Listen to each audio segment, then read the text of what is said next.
অযোধ্যা রায়কে কেন্দ্র করে শঙ্কা আর উত্তেজনা উত্তরপ্রদেশে ১৪৪ ধারা জারি, আদালতের ওপর নির্ভর করছে বাবরি মসজিদের জায়গায় রাম মন্দির নির্মাণের বিষয়টি। নতুন করে পরমাণু সক্ষমতার দিকে ঝুঁকছে ইরান, দাবি যুক্তরাষ্ট্রের। গুপ্তচরবৃত্তির অভিযোগে তেহরানে আন্তর্জাতিক আণবিক সংস্থার এক গবেষক আটক। নিজ ফাউন্ডেশনের অর্থ অপচয়ের দায়ে ডোনাল্ড ট্রাম্পকে ২০ লাখ ডলার জরিমানা আদালতের। গতি পাচ্ছে অভিশংসন তদন্ত। এসব খবরের বিস্তারিত নিয়ে আপনাদের সাথে আছি আমি, রাহাত মিনহাজ। ভারতের ঐতিহাসিক বাবরি মসজিদ ইস্যুতে মামলার রায় ঘোষণা হবে যে কোনো দিন। সর্বোচ্চ আদালতের রায়ের উপর নির্ভর করছে অযোধ্যায় ভেঙে ফেলা মসজিদের জায়গায় রাম মন্দির নির্মাণের বিষয়টি। এই রায়কে ঘিরে উত্তরপ্রদেশ সহ গোটা ভারতেই বিরাজ করছে চাপা উত্তেজনা। শঙ্কায় আছেন সংখ্যালঘু মুসলিমরা। আর রায় যাই হোক না কেন, সাম্প্রদায়িক সম্প্রীতি রক্ষায় তৎপর প্রশাসন। অযোধ্যা রাম মন্দির বাবরি মসজিদ বিতর্কে এখানে হিন্দু মুসলিম সম্প্রীতি কালো ছায়া ঢাকা। মসজিদ ভেঙে ফেলা হয়েছে আগেই, এখন জায়গাটিতে মন্দির নির্মাণের সিদ্ধান্ত বাস্তবায়নে অপেক্ষা সুপ্রিম কোর্টের রায়ের। চলতি সপ্তাহে ঘোষণা হতে যাওয়া রায়ের পর পরিস্থিতি কি হবে তা নিয়ে শঙ্কিত সংখ্যালঘু মুসলিমরা। जैसे मान लीजिए मंदिर के पक्ष में फैसला आ जाता है, রায় মন্দিরের পক্ষে আসুক বা বিপক্ষে, হুমকিতে আমরা মুসলিমরাই পড়ব।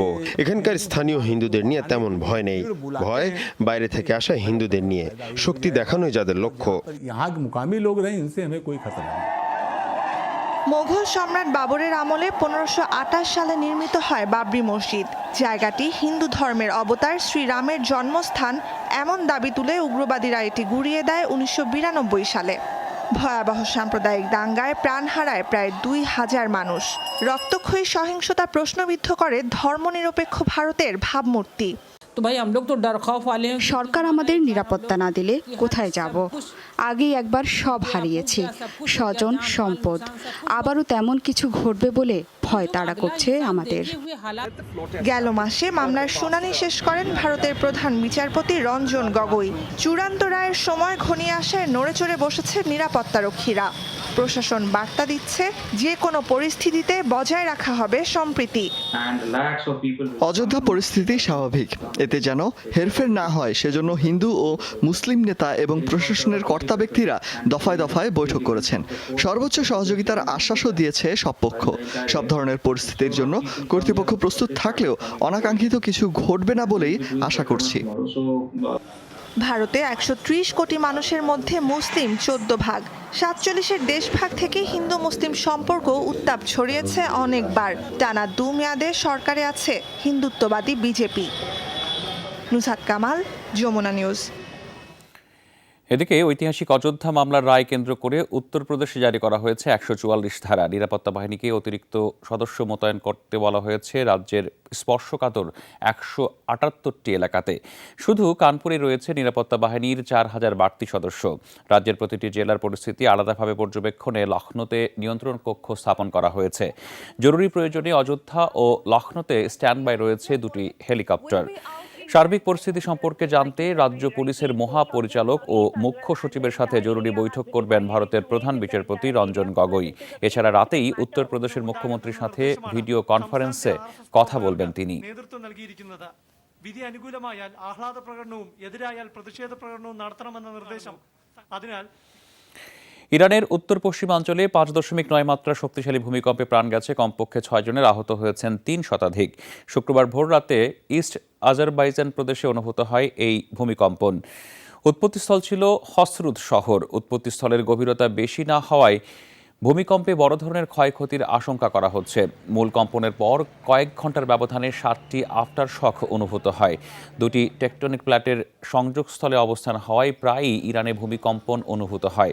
2017 সালে কেরমানশাহ প্রদেশে 7.3 মাত্রার ভূমিকম্পে প্রাণ হারিয়েছিলেন 600-র বেশি মানুষ। নতুন করে পরমাণু অস্ত্র সক্ষমতার দিকে ঝুঁকছে ইরান। আন্তর্জাতিক মহল কার্যকর উদ্যোগ না নিলে ঘটবে বড় ধরনের অঘটন। বৃহস্পতিবার আন্তর্জাতিক পরমাণু শক্তি সংস্থা IAEA এর বৈঠক শেষে এই শঙ্কা প্রকাশ করেছে যুক্তরাষ্ট্র। এদিকে তেহরান জানিয়েছে, গুপ্তচরবৃত্তির অভিযোগে IAEA এর একজন গবেষককে তারা আটক করেছেন। বুধবার থেকে ফোর্দো পরমাণু কেন্দ্রে বসানো হয় নতুন 60টি সেন্ট্রিফিউজ। নিজস্ব প্রযুক্তিতে নির্মিত অত্যাধুনিক এসব যন্ত্রে ঢোকানো শুরু হয়েছে ইউরেনিয়াম গ্যাস হেক্সাফ্লোরাইড। ইরানে যখন নতুনভাবে চলছে পারমাণবিক কার্যক্রম, সে সময় তা নিয়ে আন্তর্জাতিক স্তরে বসেছে সালিশ বৈঠক।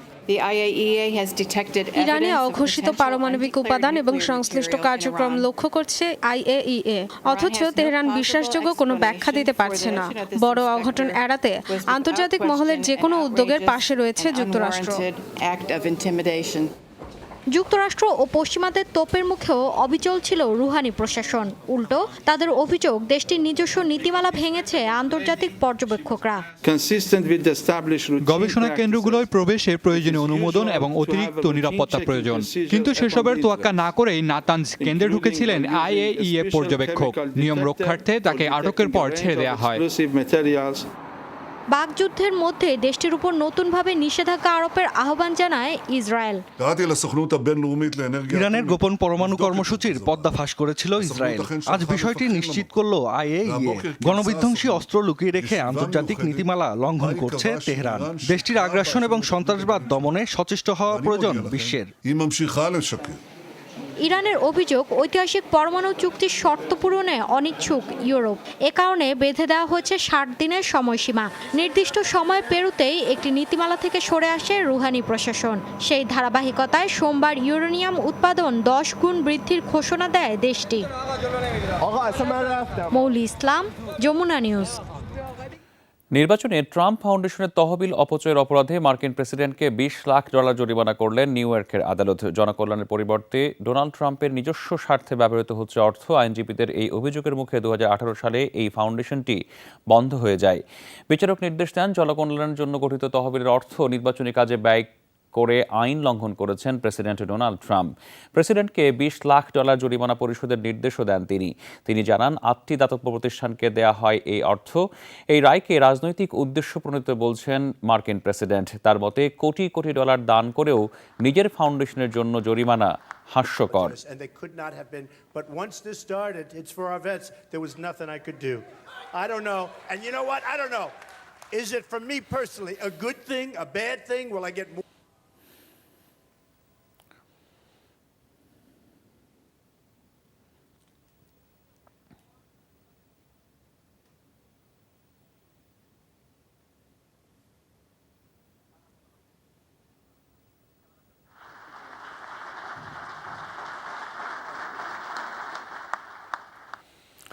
ইউক্রেনের সামনে সামরিক সহযোগিতার টোপ ঝুলিয়েছিলেন ডোনাল্ড ট্রাম্প। আগামী প্রেসিডেন্ট নির্বাচনে ডেমোক্র্যাট দলীয় সম্ভাব্য প্রতিদ্বন্দ্বীর বিরুদ্ধে অনুসন্ধানের শর্তেই অনুদানে ছাড় দিয়েছিলেন তিনি।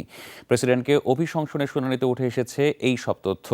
যদিও হোয়াইট হাউসের অভিযোগ, অনুদান আটকে রাখার পেছনে যৌক্তিক কারণ ছিল। প্রেসিডেন্ট ডোনাল্ড ট্রাম্পকে অভিশংসনের বিষয়ে প্রকাশ্য শুনানি শুরু হবে বুধবার। এর আগে রুদ্ধদ্বার শুনানিতে ইউক্রেনে যুক্তরাষ্ট্রের সাবেক রাষ্ট্রদূত বিল টেইলর বলেছেন অনেক তথ্য। জানান, ডেমোক্র্যাট নেতা জো বাইডেন আর তার ছেলের বিরুদ্ধে অনুসন্ধানে ইউক্রেনকে চাপ দিতে $40 কোটি সামরিক সহযোগিতা আটকে রেখেছিলেন ট্রাম্প। ইউক্রেনের ঘটনা যাচাই করতে মার্কিন কংগ্রেস এবার ডেকে পাঠিয়েছে হোয়াইট হাউসের ভারপ্রাপ্ত চিফ অব স্টাফকে। অনুদান আটকে থাকার পেছনে 3টি বিষয় কাজ করছিল: ইউক্রেনের দুর্নীতি, অন্য দেশের এতে সংশ্লিষ্টতা এবং মার্কিন বিচার বিভাগের অনুসন্ধানে ইউক্রেনের সহযোগিতা। আমাদের পররাষ্ট্র নীতি অনুযায়ী এটা খুব সাধারণ ঘটনা। বাইডেনের জায়গায় অন্য কেউ থাকলেও এর হেরফের হতো না। রিপাবলিকান পার্টির অভিযোগ, রাজনৈতিক কারণে ট্রাম্পকে ফাঁদে ফেলার চেষ্টা করছে বিরোধীরা। অভিশংসনের এই ষড়যন্ত্র রাজনৈতিক উদ্দেশ্য প্রণোদিত। ডোনাল্ড ট্রাম্পের ইউক্রেন বিষয়ক নীতিমালা হয়তো তেমন স্পষ্ট নয়, কিন্তু আলোচনার মাধ্যমেই সেটা স্পষ্ট করা যেত, যা ডেমোক্র্যাটরা করেননি। তাদের প্রকাশিত অনুলিপিতে এটা স্পষ্ট যে যুক্তরাষ্ট্রের স্বার্থ পরিপন্থী কিছুই ট্রাম্প করেননি। অভ্যন্তরীণ রাজনীতিতে স্বার্থ হাসিলে বিদেশি রাষ্ট্রের সহযোগিতা চেয়েছেন ট্রাম্প, এমন অভিযোগে আগস্টে শুনানি শুরু হয় মার্কিন কংগ্রেসে। সত্যতা প্রমাণ হলে অভিশংসনের মুখে পড়তে পারেন মার্কিন প্রেসিডেন্ট। নুসরাত কামাল, যমুনা নিউজ। উত্তর কোরিয়ায় মাছ ধরার জাহাজে 3 জেলের হাতে খুন হয়েছেন ক্যাপ্টেন সহ 16 জন সহকর্মী। হত্যাকাণ্ডের পর 2 জেলে দক্ষিণ কোরিয়ায় পালালে তাদের আটক করে ফেরত পাঠিয়েছে দেশটির নৌবাহিনী। বৃহস্পতিবার সিউল জানিয়েছে, সাধারণত উত্তর কোরিয়া থেকে পালিয়ে আসা নাগরিকদের রাজনৈতিক আশ্রয় দেওয়া হয়, কিন্তু এই ব্যক্তিরা জাতীয় নিরাপত্তার জন্য হুমকি। তাই সীমান্তবর্তী গ্রাম পানমুনজাম দিয়ে জেলেদের উত্তর কোরিয়ার কাছে হস্তান্তর করা হয়েছে। এর আগে জবানবন্দিতে হত্যার কথা স্বীকার করেন আটককৃতরা। তারা জানায়, দুর্ব্যবহারের জন্য তারা জাহাজের ক্যাপ্টেনকে হত্যা করে। এ সময় অন্য সহকর্মীরা বিদ্রোহ ঘোষণা করলে মেরে তাদেরকেও সাগরে ফেলে দেওয়া হয়।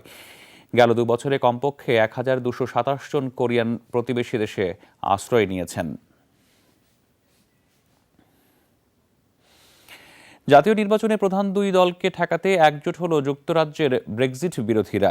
ভোট ঘনিয়ে আসায় নিত্য নতুন সমীকরণ তৈরি হচ্ছে ব্রিটেনে। জমজমাট হচ্ছে নির্বাচনী প্রচারণা। যদিও একক সংখ্যাগরিষ্ঠতার ব্যাপারে আশাবাদী ক্ষমতাসীন কনজারভেটিভ পার্টি, ক্ষমতায় ফেরার ব্যাপারে আশাবাদী বিরোধী দল লেবার পার্টিও। ব্রেক্সিট প্রক্রিয়ায় অচলাবস্থার কারণেই 12 ডিসেম্বর আগাম নির্বাচন। প্রচারণায় স্বাভাবিকভাবেই মূল ইস্যু ব্রেক্সিট। প্রধানমন্ত্রী বরিস জনসনের দাবি, কেবল তার নেতৃত্বে ইউরোপীয় ইউনিয়নের সাথে বিচ্ছেদ কার্যকর সম্ভব। ভোটে কনজারভেটিভ পার্টি একক সংখ্যাগরিষ্ঠতা পাবে বলেই দাবি তার।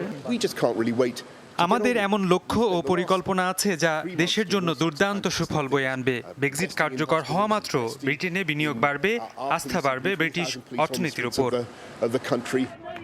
অবশ্য বিরোধী নেতা জেরেমি করবিন বলছেন, সত্যিকার পরিবর্তনের জন্য লেবার পার্টির বিকল্প নেই। আমাদের দলটি অসাধারণ এবং আমরাই জয়ের দাবিদার। দেশের জনগণকে একটা কথাই জানাতে চাই, এটাই সময় সত্যিকার পরিবর্তনের। আমার বিশ্বাস, ইতিবাচক পরিবর্তনে দলের লক্ষ্য ও একতাই আমাদের জয় এনে দেবে। বিশ্লেষকরা মনে করছেন, বড় 2টি দলকে চ্যালেঞ্জ জানিয়ে এবারের নির্বাচনে উত্থান হতে পারে ছোট দলগুলোর। বৃহস্পতিবার ব্রেক্সিট বিরোধী কয়েকটি দল ও স্বতন্ত্র প্রার্থী জোটবদ্ধ হওয়ার ঘোষণা দেয়। নিশ্চিতভাবেই এবারের নির্বাচনের প্রধান ইস্যু ব্রেক্সিট। ব্রেক্সিট প্রতিরোধে যত বেশি সম্ভব এমপি নির্বাচন করতেই জোট করেছি। জাতীয় স্বার্থে সহযোগিতার ভিত্তিতে একসাথে কাজ করব আমরা। ইউরোপীয় ইউনিয়নে থাকার সুযোগ তৈরিতে সম্ভাব্য সবকিছুই করব। যুক্তরাজ্যে 1923 সালের পর এবারের নির্বাচনকেই বলা হচ্ছে সবচেয়ে আনপ্রেডিক্টেবল। প্রাথমিক জরিপে কনজারভেটিভরা সামান্য এগিয়ে থাকলেও বিশ্লেষকরা বলছেন, ব্রেক্সিট ইস্যুতে এখনও দোদুল্যমান বেশিরভাগ ভোটার। Dorothy Tasrin, Jamuna news. যুক্তরাষ্ট্রের ক্যালিফোর্নিয়ায় একটি আবাসিক এলাকায় ছোট্ট বিমান বিধ্বস্তের ঘটনায় পাইলট প্রাণ হারিয়েছেন। বৃহস্পতিবার ঘটে এই দুর্ঘটনা। দক্ষিণাঞ্চলে যে বাড়িটির উপর বিমানটি আছড়ে পড়ে, সেখান থেকে এক শিশুসহ 3 জনকে জীবিত উদ্ধার করা হয়। তারা স্বল্প আহত হয়েছেন। জাতীয় পরিবহন বিমান সংস্থা জানিয়েছে, টোরান্স বিমানবন্দর থেকে 11:30টায় উড়ে যায় 1 ইঞ্জিনের সাইরাস SR-22 বিমানটি। 4 আসনের যানটির গন্তব্য ছিল কেবল বিমানবন্দর, কিন্তু পথেই কন্ট্রোল টাওয়ারের সাথে সংযোগ বিচ্ছিন্ন হয়ে যায় বিমানটির। একমাত্র আরোহী পাইলট প্যারাশুটের মাধ্যমে লাফিয়ে পড়ার চেষ্টা করলেও তার শেষ রক্ষা হয়নি। প্রবল বাতাস আর সামান্য বৃষ্টিতেই উল্লেখযোগ্য মাত্রায় কমেছে নয়াদিল্লির বায়ু দূষণ। বাতাসের গুণগত পরীক্ষার মানদণ্ড বা AQIA বৃহস্পতিবার নয়াদিল্লির সূচক ঠেকেছে 244-এ। আরও 2 দিন বৃষ্টির সম্ভাবনা থাকায় পরিস্থিতি উন্নতির আশাবাদ আবহাওয়াবিদদের। ধোঁয়াশা কমে আসায় অনেকটাই স্বাভাবিক হয়েছে জীবনযাত্রা। শিল্প কলকারখানা, পরিবহনের ধোঁয়া, একই সাথে কৃষি জমিতে আগাছা পোড়ানোর কারণে সম্প্রতি ভয়াবহ দূষিত হয়ে পড়ে দিল্লির বাতাস। পাশাপাশি দিওয়ালিতে লাখো আতশবাজি ফাটানোয় চরম আকার ধারণ করে এই দূষণ। বায়ু দূষণ রোধে কার্যকর ব্যবস্থা নিতে না পারায় দিল্লি, পাঞ্জাব, হরিয়ানা ও উত্তরপ্রদেশ সরকারের কঠোর সমালোচনা করেন দেশটির আদালত। বুধবার এক নির্দেশনায় দেশটির কৃষি জমির আগাছা পোড়ানো বন্ধে 3 মাসের সময় বেঁধে দেন দেশটির সুপ্রিম কোর্ট।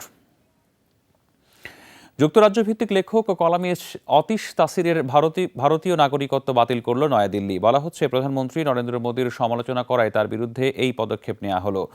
কয়েক মাস আগে মোদীকে ভারতের সাম্প্রদায়িক বিভক্তির জন্য দায়ী করে কলাম লিখেন অতীশ, জানিয়ে প্রচ্ছদ করে ব্রিটিশ ম্যাগাজিন টাইম। অবশ্য ভারতীয় স্বরাষ্ট্র মন্ত্রণালয়ের দাবি, বাবার নাগরিকত্বের তথ্য গোপন করায় ব্যবস্থা নিয়েছে তারা।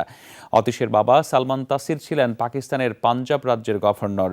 ব্লাসফেমি আইনের সমালোচনা করায় আততায়ীর গুলিতে নিহত হন তিনি। তবে মা তাফলিন সিং এর সিংয়ের সূত্রে ভারতের নাগরিক ছিলেন ব্রিটেনের জন্ম নেয়া অতীশ।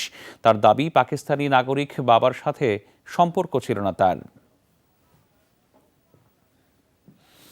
এর সাথে শেষ করবো আজকের যমুনা আইডেক্স। তবে তার আগে শিরোনামগুলো মনে করিয়ে দিচ্ছি আরেকবার। অযোধ্যা রায়কে ঘিরে শঙ্কা উত্তেজনা উত্তরপ্রদেশে 144 ধারা জারি। আদালতের ওপর নির্ভর করছে বাবরি মসজিদের জায়গায় রাম মন্দির নির্মাণের বিষয়টি।